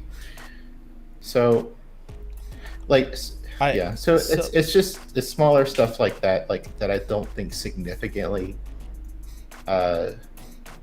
changes what the user can do. It just adds like a couple more roadblocks that are slightly annoying. Yeah. One of the things that stands out to me though is, or I guess I'm always trying to think if this makes sense. So often, well, obviously Google keeps adding one API after another. I don't really know what the rate is, but I have a feeling it's, if you start picking it apart, it's pretty fast. Exactly. I bet if you picked it apart, Google probably has a new API launching on Chrome on average. Obviously it's not paced this way, but on average I bet there's a new API about every 2 weeks. It'll be more like 5 APIs come out in a month and then you don't get anything for a month or so, but they're coming out with them pretty rapidly, and I can't help but wonder how much of this does Firefox and Apple, or I guess Mozilla and Apple, how much of this are they seeing and it's like, okay, how much do we even care about this one? We don't want to implement this. Yeah. And it's not important to us, and we don't see the value in it, and we don't think that it was done right to begin with, but they're kind of being pressured into it by the obligation to follow the leader. Yeah, I know there's a lot of stuff like that. A lot of the changes Google makes in Chrome, like they've been doing a lot of more invasive APIs with the Project Fugu stuff. So like the let's let web apps share files with native apps, and let's let them bring up the OS content picker and that kind of stuff. Like that's a little bit more effort to implement, but a lot of the changes Google makes is just like, oh, we're going to add this slightly different syntax in JavaScript, or we're going to put this feature into JavaScript that like most web devs aren't going to code directly, but it's helpful for all these like compile to JS languages. Yeah. So a lot of it is like smaller stuff that realistically isn't a lot of effort for Firefox or Safari to implement, most likely. And there isn't like a political or privacy reason not to put it in. Yeah. Like no one's information is, and it also helps that a lot of the APIs that Google has been pushing for, they actually have been in a privacy conscious way. Like with the contact picker, like the annoying thing with native apps is that there's just like you'll install an app and it'll be like, okay, do you want to give it access to your entire contacts right now? All the data that's in there, you can just press allow. Yeah. But the web picker, like it brings up your list of contacts, and then you have to pick like every field you want to give the app to. Mm-hmm. So like it'll bring up, and then it'll say like Cody Toombs, and I can pick email, phone, and then hit enter. So a lot of this stuff is being implemented in a way that other vendors aren't going to have a problem with. That's partially because they talk to each other when they're implementing this stuff. It's not just like a new Chrome release shows up one day and it has this new thing in it that no one's ever seen before. Like Google even does like the origin trials, where they'll put the first version of some new function in the browser, and you either have to use a flag to turn it on, or add a special code in the header of your site. So like a lot of the stuff Google has been doing over the years, it's not something that I think Apple or Mozilla would be like morally I don't think they're opposed doing to. it irresponsibly or offensively. I think what I'm getting at more is just how often are they adding something that the other browsers are like, look, this is becoming busy work. You're just making us work really hard for something that we don't care about. Or, doesn't really benefit us or the rest of the web that substantially. And it's not that I'm saying anything is strictly wrong with that, per se. It's more that, man, talk about a weird way to relate this, but I feel like it's sort of like the U.S. tax system, where for 95% of people, it's busy work for something that they may as well not be doing. And when you pile more and more busy work on people, not just taxes, but having to go renew licenses, having to go do this, having to go do that, before long, it's like death by a thousand cuts. And I could kind of see why at a certain point Apple might be saying, look, we implemented the last 30 APIs that you gave or you put out there, and we don't really care about any of them. Now you're throwing something else at us, and we're not even big fans of this one. And I can kind of see why they might have hit that wall, and they just don't care. Yeah, and I know a lot of this stuff is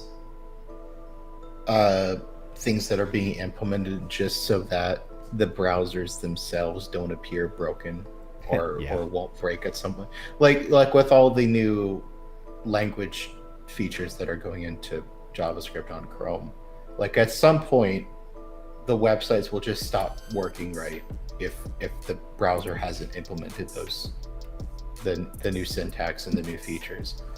So I'm sure a lot of that is like, Firefox being like, okay, we don't really care, but like if we don't do this, then in 6 months, like websites will start to break. So I am still like kind of surprised that Mozilla has been keeping up. like I still only run into like a couple websites that are definitely broken in Firefox, and I think that's more just because like no one's testing in Firefox. It's not like, oh, there's something really basic in Chrome that was added like 7 years ago that Firefox still doesn't have. There's sometimes stuff like that. Like Mozilla took a really long time to put in WebP support for whatever reason. I don't know why, but like it just showed up like last year, I think. Yeah, that is pretty late, though. WebP was one of those that just everyone kind of ignored it for so long. Yeah. Well, it wasn't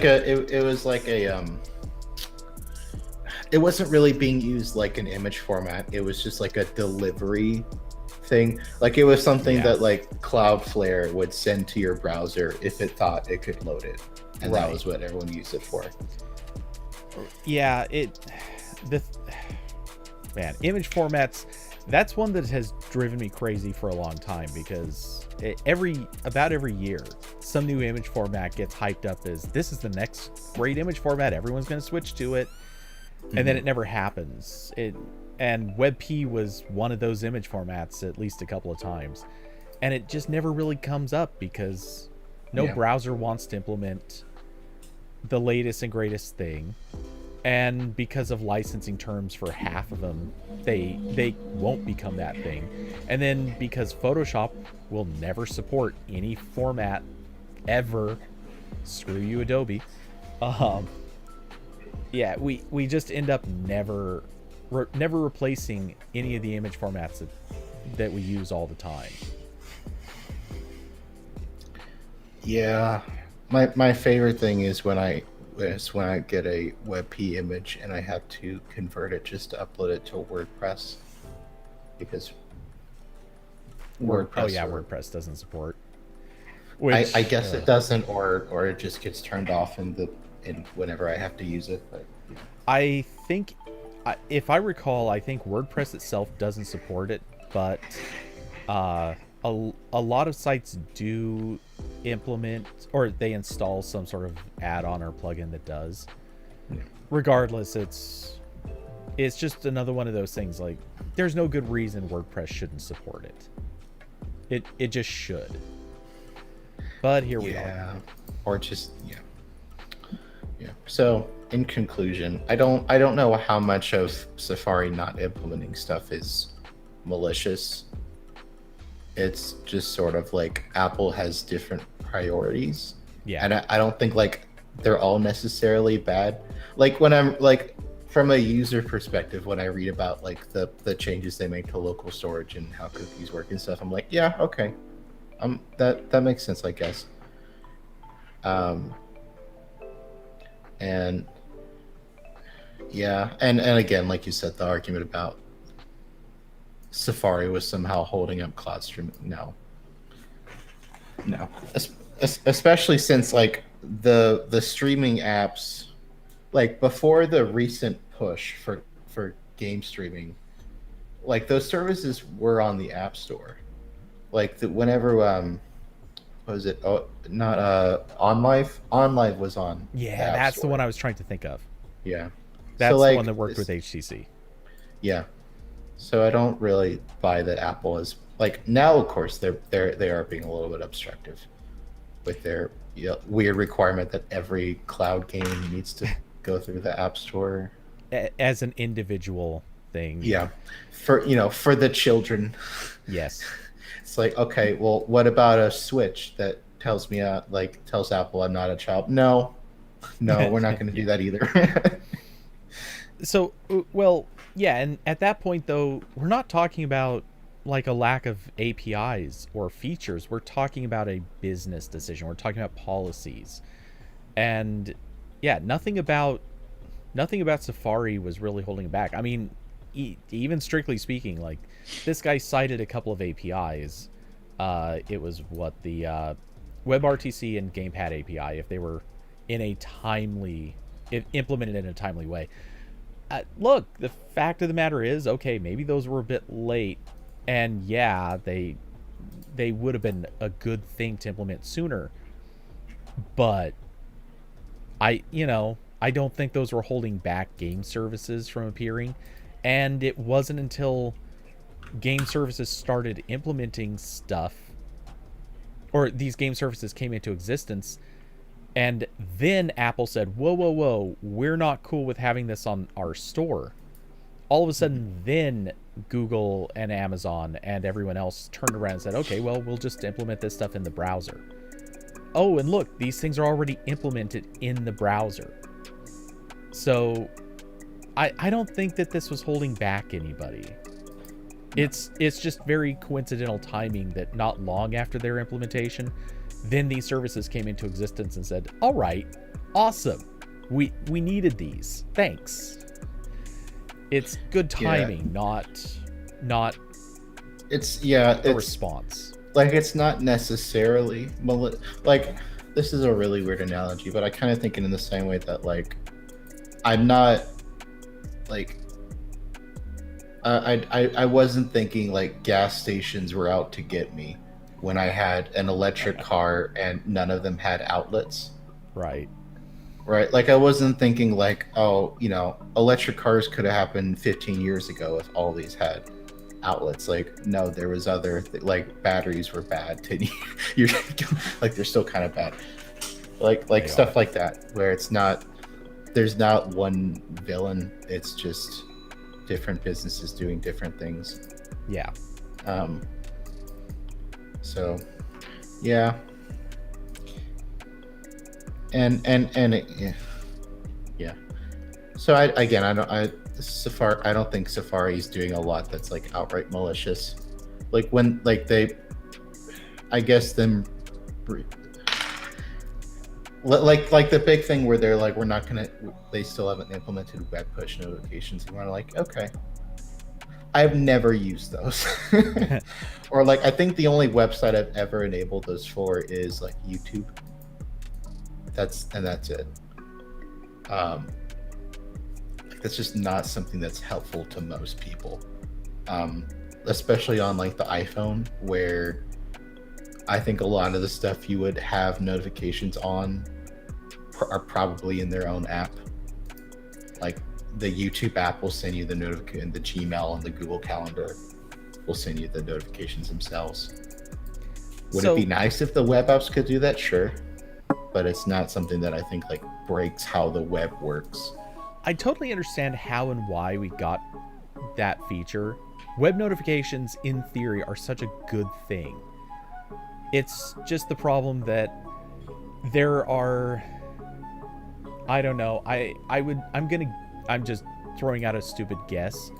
But this is not like a ridiculous exaggeration in one direction or another. I think there are legitimately like 200 sites that actually legitimately use web notifications. And we're talking about maybe Gmail. I don't know if YouTube would really count as one of them, but calendars, Basecamp, like these kinds of things. They actually make really good, legitimate use of web notifications. Right. Like applications. Basically, yeah. And then there's every effing blog in the world. Yeah. No, we don't want notifications from you. Please stop asking. Stop pushing for this thing. It sucks. Go away. And that's the problem. They put out a feature that is really, really useful for a few and horribly, obnoxiously over the top when everyone else wants to use it. Yeah, I'm trying to find the article, but I think it was like Mozilla put out some article a long time ago that was talking about how the conversion, like the number of people who clicked allow on notifications was like absurdly small. Like it was like 1% of, like under 1% of requests were granted. It's almost sad.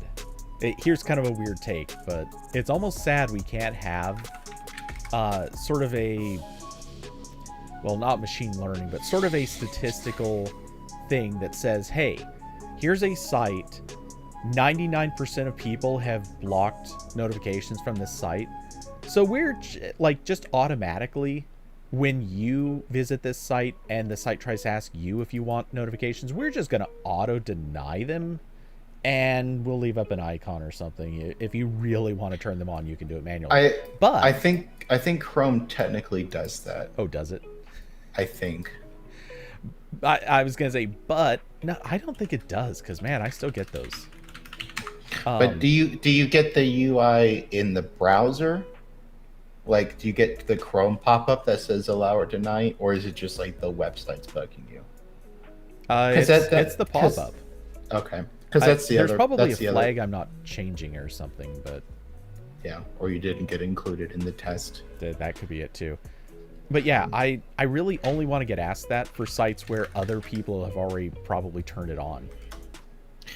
Yeah, I know there's also like an interactivity algorithm that Chrome and I think Firefox use, where it's like not supposed to do this unless you visited the site multiple times. Yeah. And it's clear you're not just like found it on Google and need to look at it for 10 seconds and then leave. Yeah.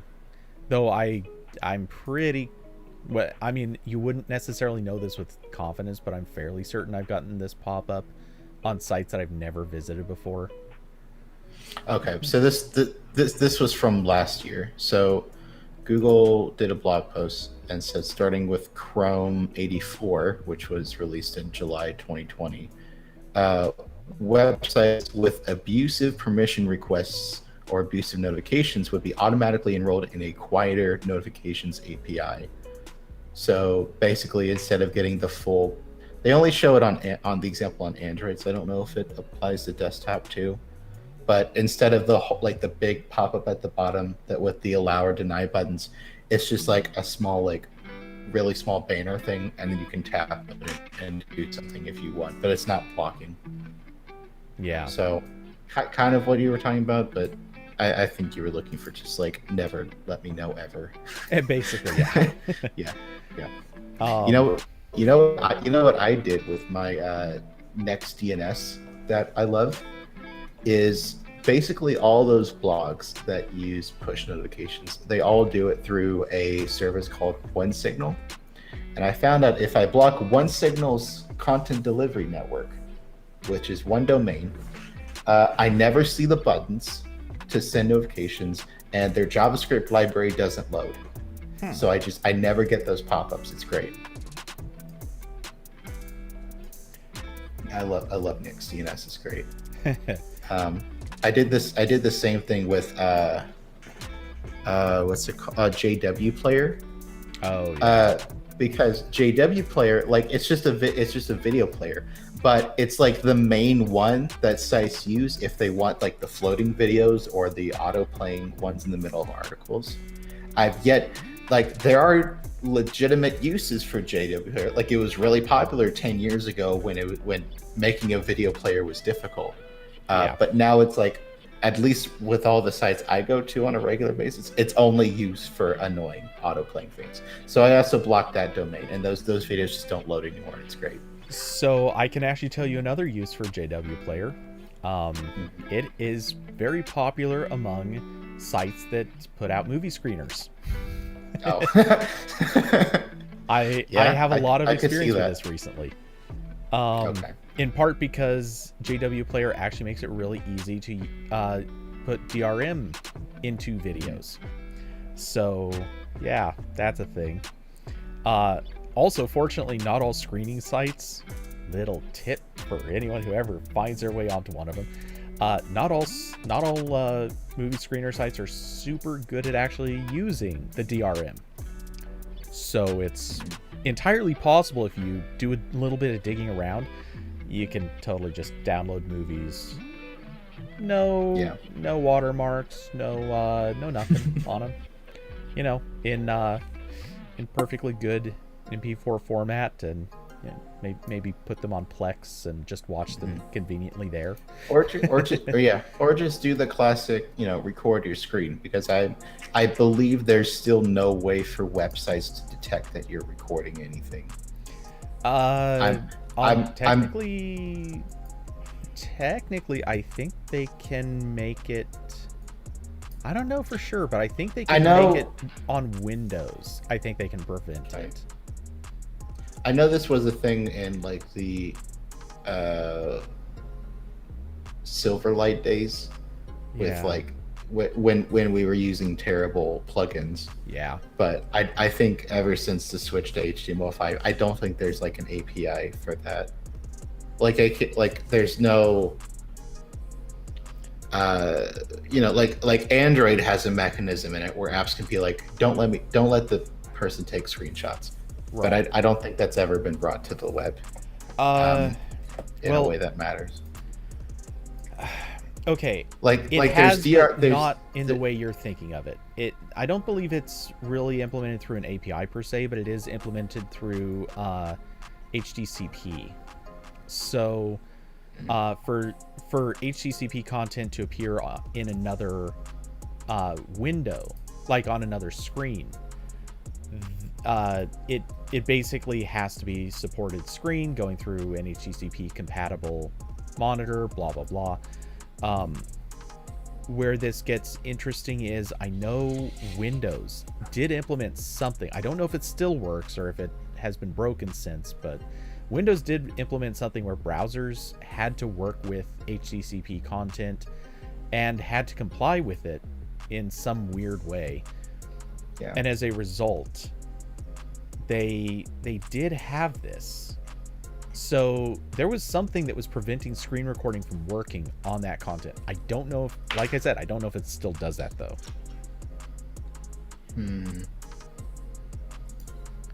Well. But there was a whole thing about being able to record, I think it was either Netflix or Hulu content for a while. You couldn't do it because of that. Or, well, you couldn't do it through screen recording, but you could do it through other means. That's the thing. There's always another way of doing it. So why they keep fighting it, I'm not always sure.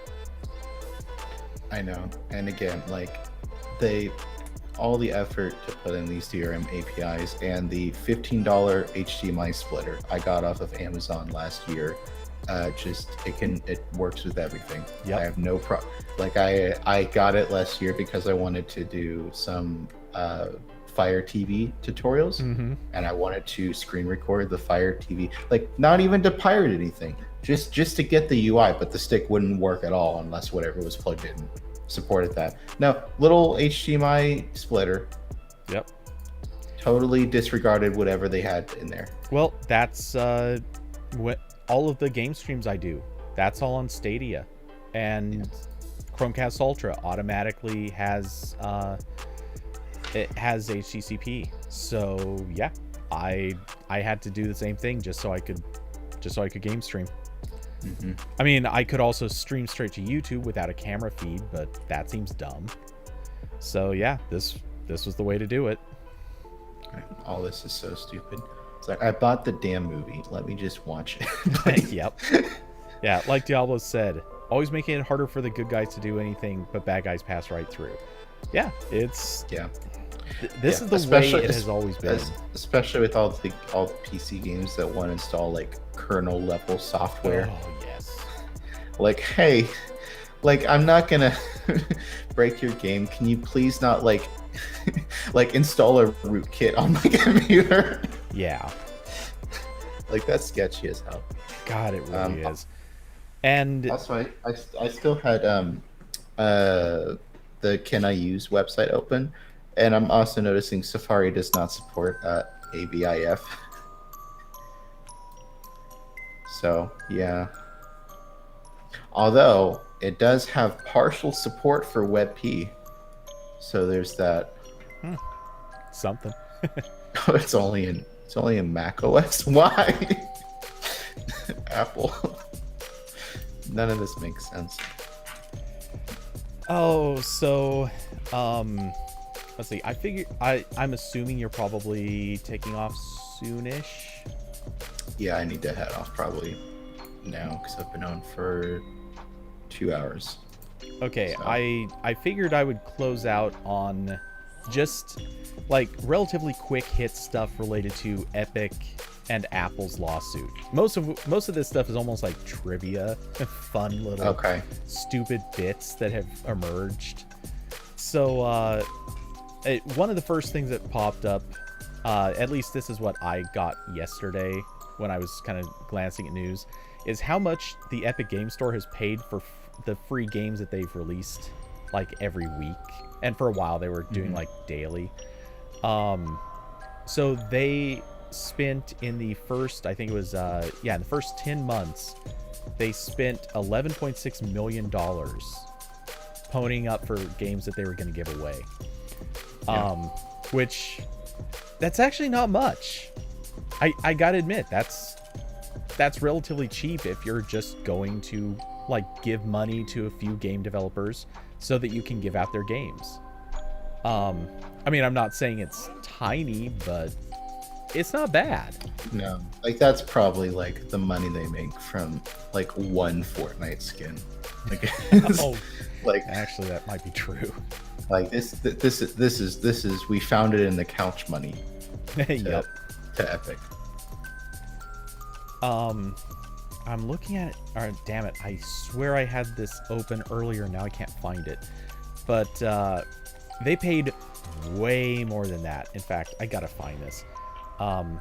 Epic Games Borderlands exclusive. Yeah. So. Okay, we'll pull up the Polygon post for this. Yeah. By comparison, they paid 2K $146 million for their Borderlands 3 exclusive, and they got 110 of that back within 2 weeks.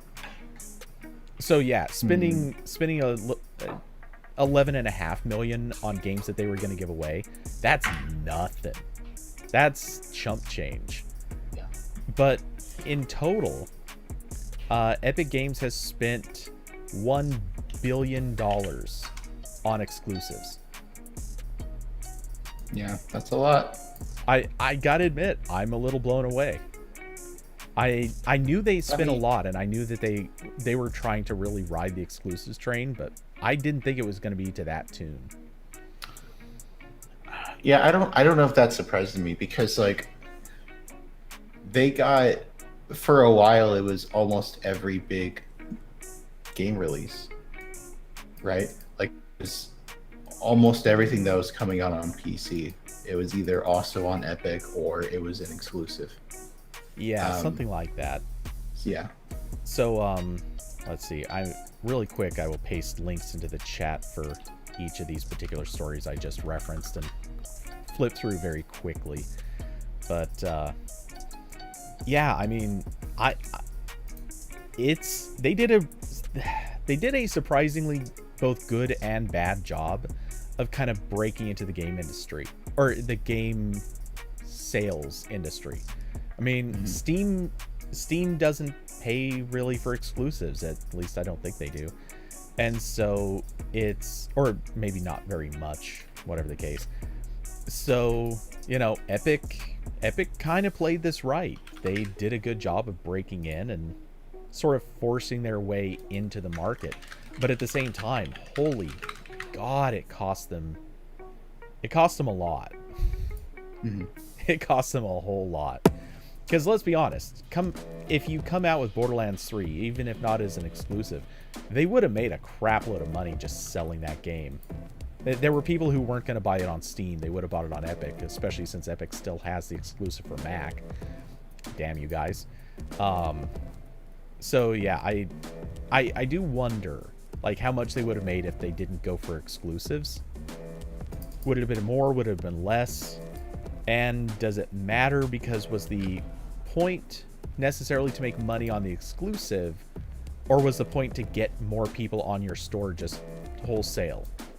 Because if you can get a ton of people in for Borderlands 3 on your store, that might make them a lot more likely to buy the next game that has nothing to do with Borderlands. It's just the next game you buy because maybe you like, for whatever twisted reason, maybe you like the Epic Game Store. I don't know. I haven't actually used it. I have no idea if it's likable, but, it is a thing. I don't know. Do you have any thoughts on that, or? I mean, like this is about what I expected. Like I expected they paid a ludicrous amount of money for all the games they acquired. I think the number was something like 7% for the number of people they brought in for the free games that later purchased something. And I don't know much about the like e-commerce conversion, but that seems like okay. Like if people are showing up just for the free stuff and you can get a not insignificant number of them to buy something later. Especially considering they're already going through the steps of making an account, and later on they started requiring people to download the launcher to redeem the games instead of just doing it in the web. So Oh, really? Did they? I don't know if it's for all of them, but definitely some of them. Huh. Okay. They have the requirement. I've been redeeming so far. Currently, I've been redeeming everything on the web, but yeah, I don't know. I don't think I've ever downloaded their launcher. Seriously. I don't have it. Yeah, I don't have it installed right now, but I did download it for the VR Tetris game. Which was funny because then the game ran in it used Steam VR for the for displaying, so it still needed. That was fun. Let's see. So I'm skimming over this other post, but apparently, according to the Washington Post, which, but I guess. Let's see. In Testimony Tuesday, Epic Games CEO Tim Sweeney admitted to Apple Counsel that the Epic Games Store is projected to have incurred $719 million loss by the year 2027. So right now they're just expecting to never make profit, basically. Yeah. Yeah. So, Which like is how like every platform or marketplace works. Like you're gonna lose a lot of money up front. but 2027 doesn't feel like upfront anymore. I mean, they've Yeah. been open since 2018. They're expecting their first 10 years of operation to be a loss. That seems too long.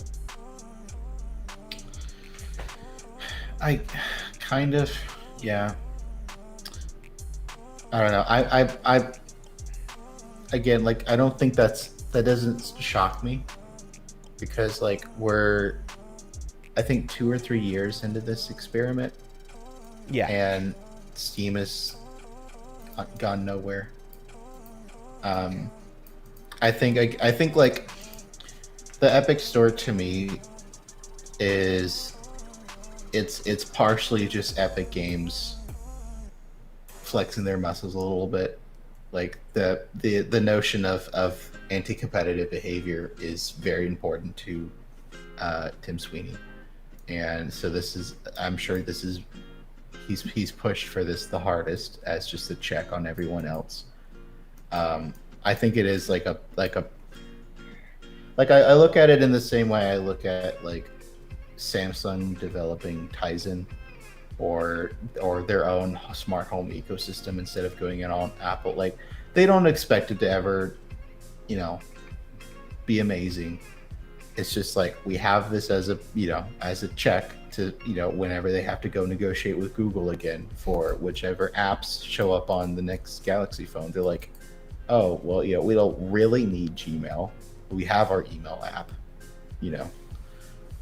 So I don't think like the money is like, even though it's a store, like I never really assumed the making money was a priority for them for a while, um, especially with just how incredibly dominant Steam is. And even if you had like the best store experience and the best software in the world, like that would still take a very long time to displace Steam. Yeah. Also, if they want to make money, they could try supporting Linux. I'm just gonna throw that out there. If you want to That's an make idea. money, support Linux. That's Yeah. a message I want to see played anywhere. Look, it worked for Red Hat. Oh my god. I don't famous, famous game developer Red Hat. think... Oh my god. Anyway, I predicted so many times, and it blows my mind it hasn't happened. I honestly thought with all of this push with the Fortnite case, I thought Epic was going to use this as this big marketing opportunity to say, all right, hey, if you're a developer and you hate the way that Google operates their store and you want another option, come here. We're getting into the business of distributing Android apps. We're going to open the Epic Game Store for Android. I don't understand how that hasn't happened yet. Yeah. I mean, Well, they it's obviously almost have like- an app that can do this. That's not a hard thing to do. Like any idiot can write an app to be a store.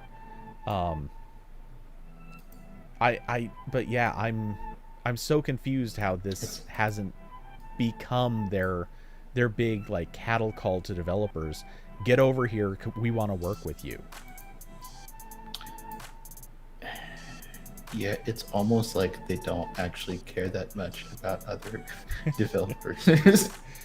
I mean, Like there was a good quote. Hold on, I saw it on Twitter.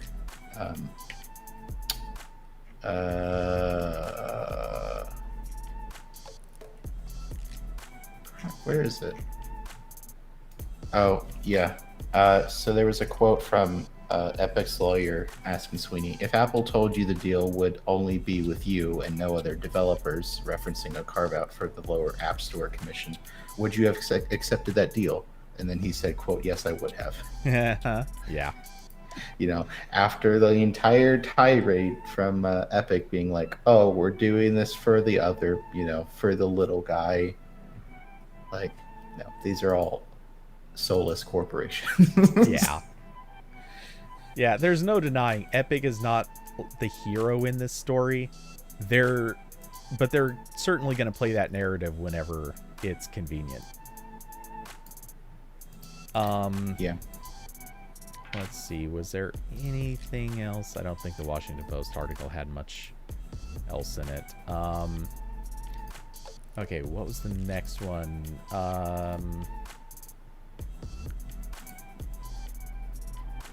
Where is it at? I know. Yeah. How much money Fortnite has made. That actually came out. Which honestly, I'm surprised they revealed this. This is a big one to be revealing. In 2018, Fortnite had earned 5.5 billion in sales. I think that's the best year they've had to date. But let's see, 2019 they got 3.7 billion. So over a 2-year period, that came out to about 9 billion. Let's see, in 2020 it dropped further to 2.8 billion. So Yeah. that's still, man, for lot of a money. free-to-play game, technically, that is a lot of money. That is a pretty spectacular, hugely successful game. It's not hard to understand why Apple wants its cut from this game.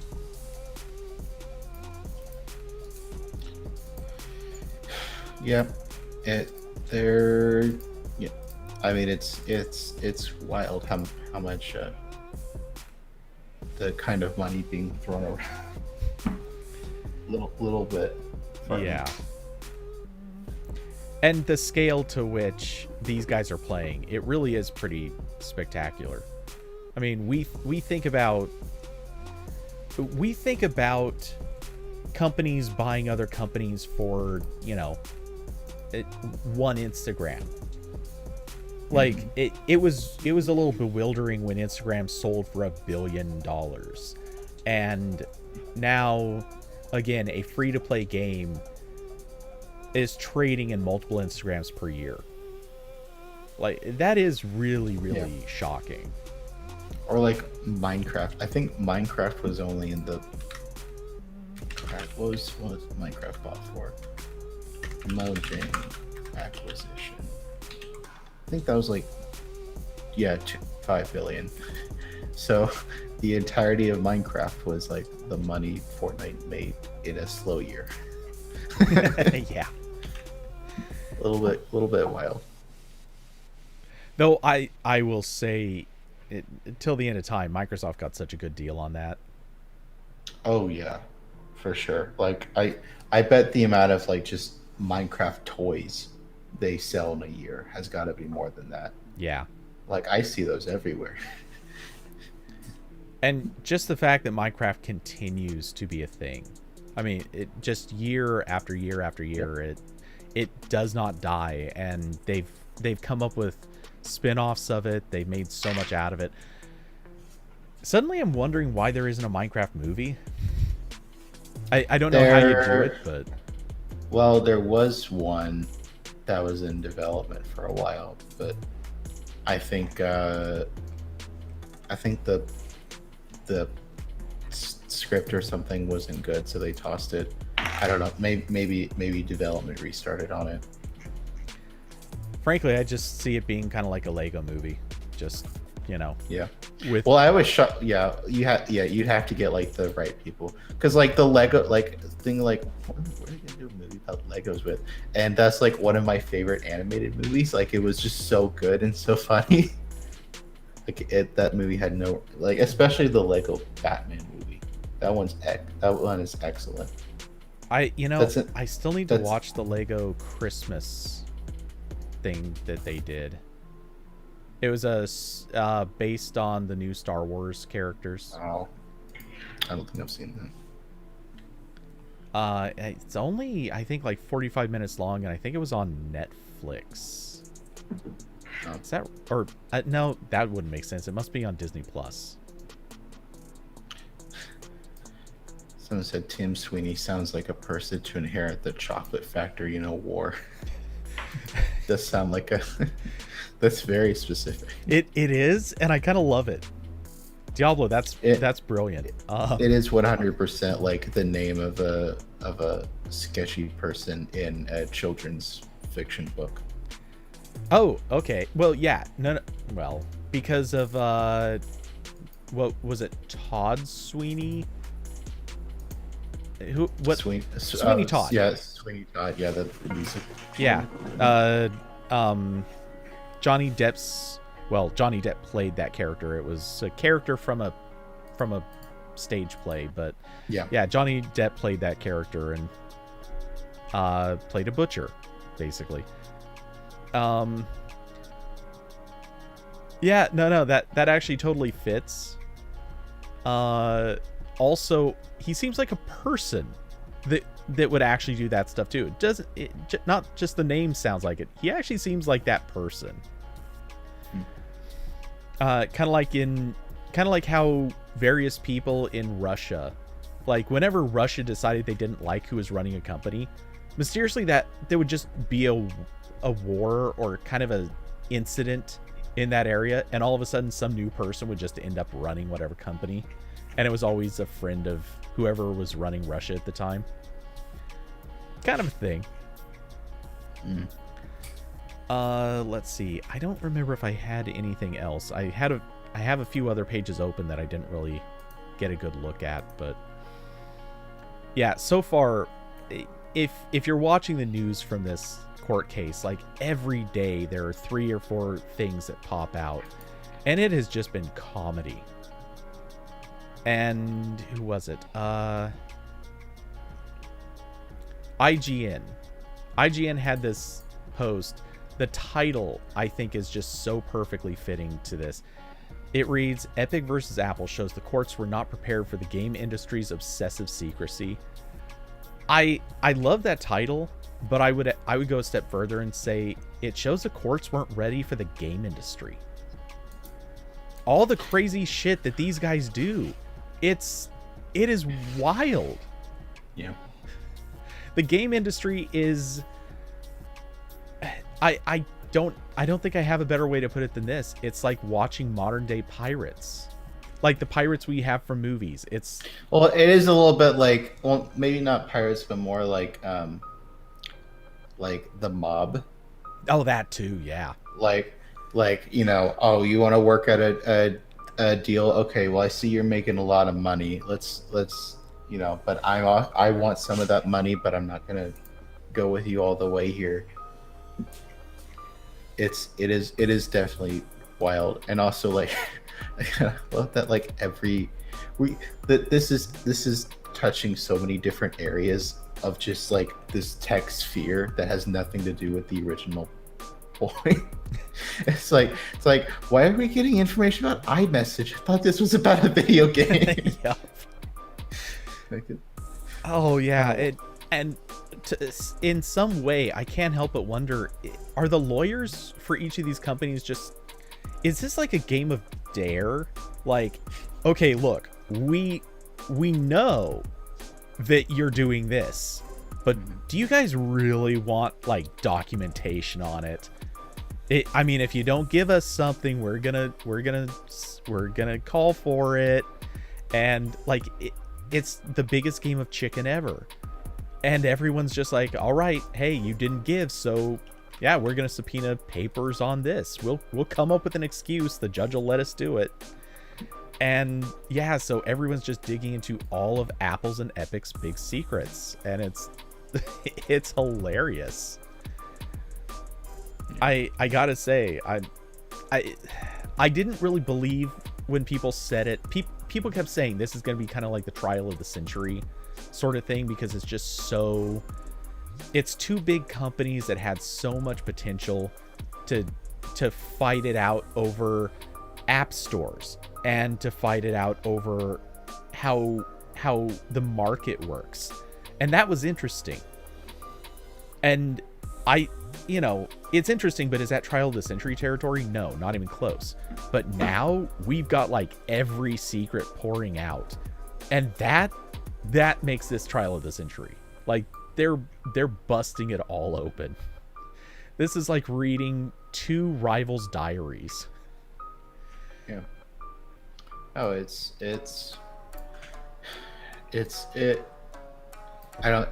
really bizarre, and I don't remember anything like it happening recently. But yeah, I don't know. Again, we'll see how this goes. Like Apple and Epic both have like enough fuck you money to keep this going for forever. So yeah. So yeah. Oh yeah, they're easily gonna spend. Well, I was about to say, I take back what I was about to say. I was about to say they're easily gonna spend a fortune just in the legal cost, having the lawyers digging through this, spending that much money on a lawsuit. But the reality is, whatever they pay these lawyers, it's chump change compared to the amount of money that they're funneling through their businesses. This may actually be one of the few lawsuits in Silicon Valley where you can objectively say the cost of the lawsuit is just trivial. Mm-hmm. Because I mean, even if Epic could cut a deal where they're only paying 15% instead of 30%, I mean, we're talking about 15 to 30% of what, $500 million? Yeah, that's huge. That's more than what these lawyers are charging for sure. Yep. Anyway, I don't know. So, do you have any other thoughts, or are you pretty much done? No, it's 7:00, so I need to do other things now. Yeah. So, yeah. Do we want to wrap up? And this will be the first time ever I've sat for the conclusion of a Cody stream. Yep. I was just gonna say I'm gonna wrap up too, because I have work to do, and yeah, I still do. I don't have the energy left over that I normally do. So yeah, thanks to everyone for coming by. Hope you enjoyed the stream. As usual, if you'd like to support what we do here, just check down in the links. There's Patreon and Streamlabs. Yeah, early ending. Let's see. I don't know quite what I'm doing this weekend as far as streams. We'll see. Fair chance of game stream. Also, fair chance of video editing stream. We'll see. Yeah, I've been using DaVinci Resolve, like actually forcing myself to sit down and start using it conclusively, and oh my god, I love their editing workflow so much. I mean, it is just spectacular. Anyway, so, and as usual, if you don't already, follow Corbin. He's over at Twitter as Corbin Davenport. And if you don't already follow me, I mean, come on, you're already in the Discord. Just follow everything else too. Anyway, so with that, thanks to everyone for coming by. See you in the Discord as usual. And, well, good night, everybody. Goodbye.